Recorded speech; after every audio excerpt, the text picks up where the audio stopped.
Hi, I'm Anthony Martin, and this is Redtail Forge Works. We're going to talk about blacksmithing today in the colonial era of the United States during its development. We're going to start today with a little short tour of the shop and talk about some of the tools. The most important tool in the shop is this. This is an anvil. It's an English pattern anvil. This one was made around 1817 in England. Then we all have to have these hammers, and you can see there are lots of different styles of hammers. Each hammer will do a different job. I'm going to be switching off hammers, and as we do, I'll tell you what those different hammers do. Back here we have our forge, a different array of tools here that are called tongs for handling steel when it's hot. Our fire is a cold power fire, and over here to the side is a blower that adds air to the fire and makes it get hot enough so that we can actually hammer the steel. In this box is a little fan, and the fan blows air up under the fire to continually raise the heat. This is a post vise used as a separate hand, just like any other vise would be used. Now, when most people think of blacksmiths, the first thing they think of is a guy who shoes horses. There's some truth to that after the Industrial Revolution, but prior to the Industrial Revolution in the United States, we had a lot of different people doing a lot of different jobs. We had tinsmiths, blacksmiths, silversmiths, goldsmiths, farriers who took care of the horses, wheelwrights who made wagons and took care of the wagon parts. There was enough work for all of us to be busy. One of the things that we made a lot of, because we didn't have the technology and we didn't have the manpower here, we made nails. Now, some people think that that's kind of a silly thing to do, but if you were very wealthy, if you were a very wealthy person, you could afford to have a keg of nails shipped from England. Now, if you put your house together with those nails, in a small house, I asked a carpenter one time what he thought, how many nails he thought it'd take to put together just a small shotgun house, and he said around 3,000. On a good day, not speaking to a soul, in here by myself, I can hammer between 100 and 125 nails. So that's a lot of hammering. So if you put your house together with nails and for some small reason you had to move, you would very carefully pack all of your belongings onto a wagon, and then you would take just as much care to go back into the home and light a match and set the house on fire. And you would carry all the nails with you. Once the ashes went cooled and the kids could get back in there, pick up all the nails and carry them with you. Nails were so important that Thomas Jefferson had 2 forges on his plantation, and one was a designated nail forge. That's all they did all day long, was make nails. So let's get started making a nail. First thing we have to do is have stock, which was really not very hard to come by in colonial America. We had our first foundry in Saugus, Massachusetts, that was built by grant from the king, and it was worked from around 1640 to around 1650, 1660. So it was so large that they could not distribute the material they made because we didn't have roads. So it went bankrupt. The guys who ran that facility learned how to do it, and they moved up and down the East Coast, set up little small foundries that could take care of a 50-mile radius, and made steel all day. So it was really not very difficult to find our steel. So we have our steel, we have our hammer, our anvil, and we have our fire. The great thing about being a blacksmith is if you need another tool, you can make it yourself. So I'm going to step right over here and pick up this little tool, which is called a heading tool. And this is how we're going to use, this is the tool we're going to use to put the head on our nail. We're going to use a pair of tongs. This is a cheater ring. Slide up on there so you don't have to put as much grip onto the steel. And we're going to start raising the temperature. Now when this piece of steel comes out, it's going to be somewhere between 1500 and 1700 degrees.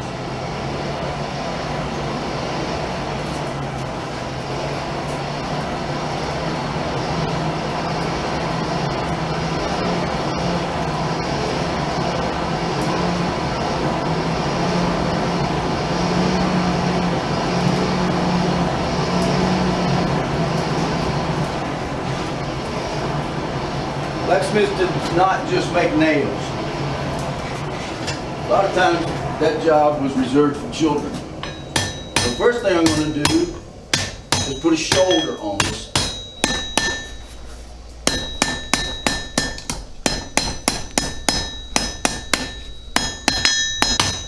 And I'm going to just pull this down so it has a little shoulder you can see right here. And that's going to fit into the nail header eventually to make the nail. We were one of the highest paid people in town during early parts of the United States. Because of that, if I did work for you or your family and you couldn't afford to pay me, you would send your children to my shop and they would become indentured servants to work off your debt. And that sounds like a terrible thing to do to a 6-year-old or a 7-year-old.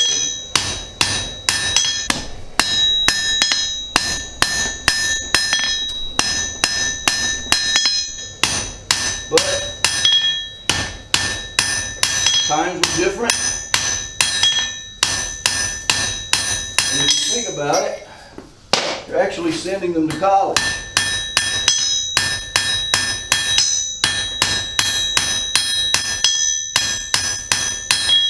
Now I'm going to hammer this until it starts to gray. Once it comes back to a gray or a black, it's too cold to hit.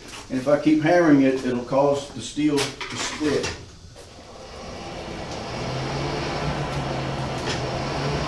So you're sending this kid to college because he's learning to become one of the highest paid guys in town. He'll come to my shop. First thing, he cleans the floors, he cleans tools. But as he's doing that, he learns what all the tools are and what they do. And he watches how they're used.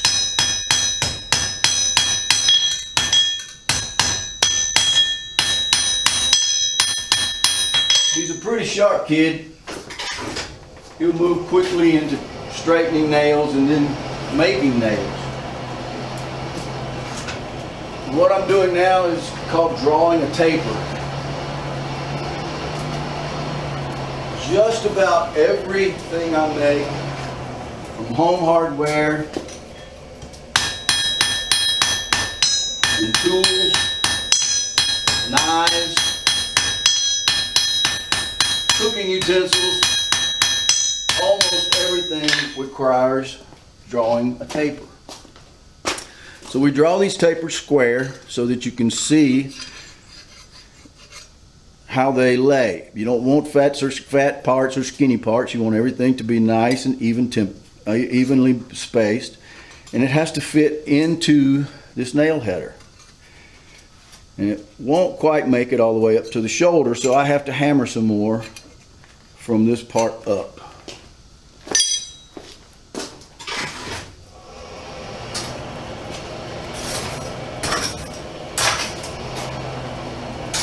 You don't lay the steel on top. You don't put it all the way in the bottom. It's a nice even slide across into the fire.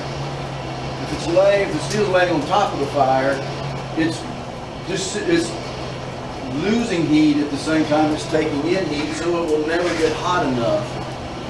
It goes all the way into the fire, down into the bottom of the pot. There'll be so much air that it can oxidize your steel and destroy the piece you're working on. After you do this much work, the last thing you want to do is destroy it. So now it fits all the way up to the shoulder. Now I'm going to mark about a quarter of an inch or to a half of an inch up from the nail header, and it'll show me where I have to cut this off. Now I don't want to cut it off yet, because if I do, I'll have this little tiny piece of steel that I have to keep up with in the fire. So all I've done is marked it, put a little indentation right there. I'm going to go back to the fire and heat this up.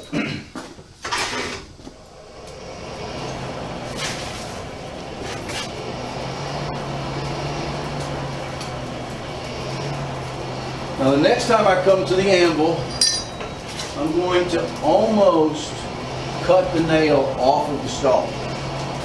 Again, I don't want it all the way off, because there's still some more work to be done. I'm going to cut it almost all the way off and then bend it at a 90-degree angle.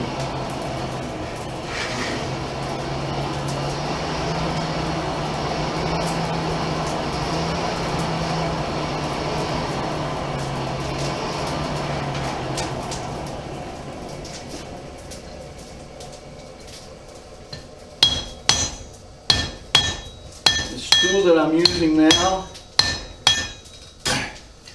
is called a Hardy tool. If you notice, there are two holes in the anvil. There's a square hole and a round hole. The round hole is called the Pritchell hole, and the square hole is called the Hardy hole. Straighten everything up. Now we have a 90-degree angle with our nail at the end of it. I don't want to heat from here to here. That's finished. What I need to heat is from here to here.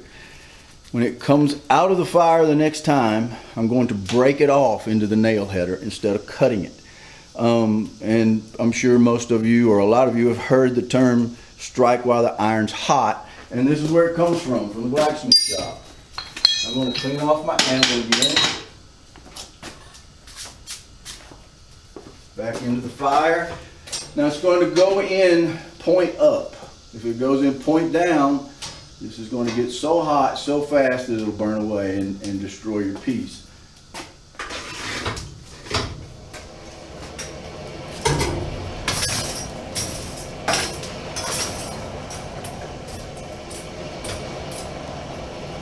If you were closer, you could see what's happening to the steel. You can actually tell the heat by the color.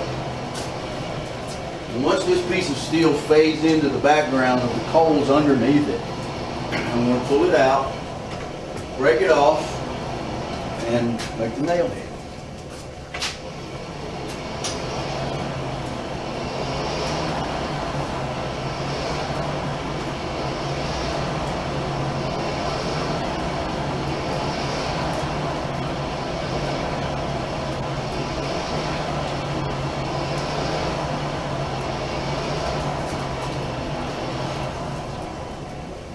You see, this is kind of a slow process, but the only thing that happens fast in here is getting burned.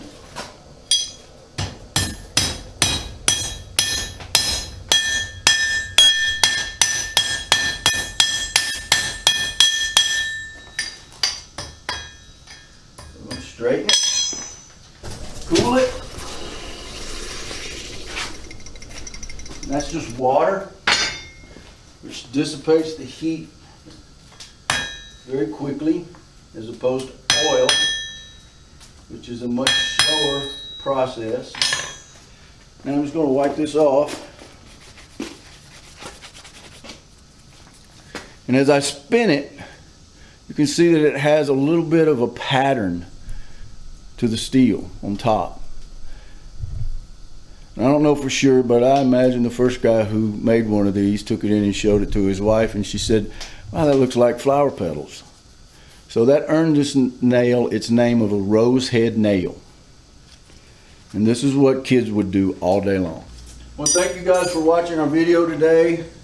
And thank you for coming to the Tennessee Craft and watching everything everyone has to show you.